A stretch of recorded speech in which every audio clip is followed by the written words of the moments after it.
లేకపోతే మంచినీళ్ళ గురించి మాట్లాడుతూ ఉన్నాం. ఇక్కడెక్కడ అసలు మంచినీళ్ళు లేని పరిస్థితి చూశాను నేను.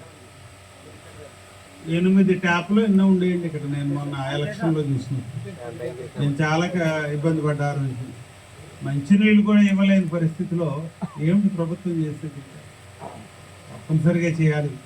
మంచినీళ్ళు మీకు సరైన మంచినీరు మీకు ఏదైతే అఖండ గోదావరి నుంచి మనం నీళ్ళు తీసుకొస్తున్నామో ఆ ప్రాజెక్టు ద్వారా వచ్చే నీళ్ళు మీకు సప్లై చేయడానికి ప్రయత్నం చేస్తాం. అదే కాదంటే కొంత టైం పట్టుతుంది. అది ఈ మధ్యలో మిగిలిన ప్రాబ్లమ్స్ అన్ని సార్ట్అవుట్ చేసి నా దగ్గర పెట్టారు. 4 లక్షల పైప్ లైన్ ఇస్తే చాలా మటుకు ప్రాబ్లం సాల్వ్ అవుతుందని దాన్ని కూడా నేను తప్పనిసరిగా వర్కౌట్ చేసుకుంటాను.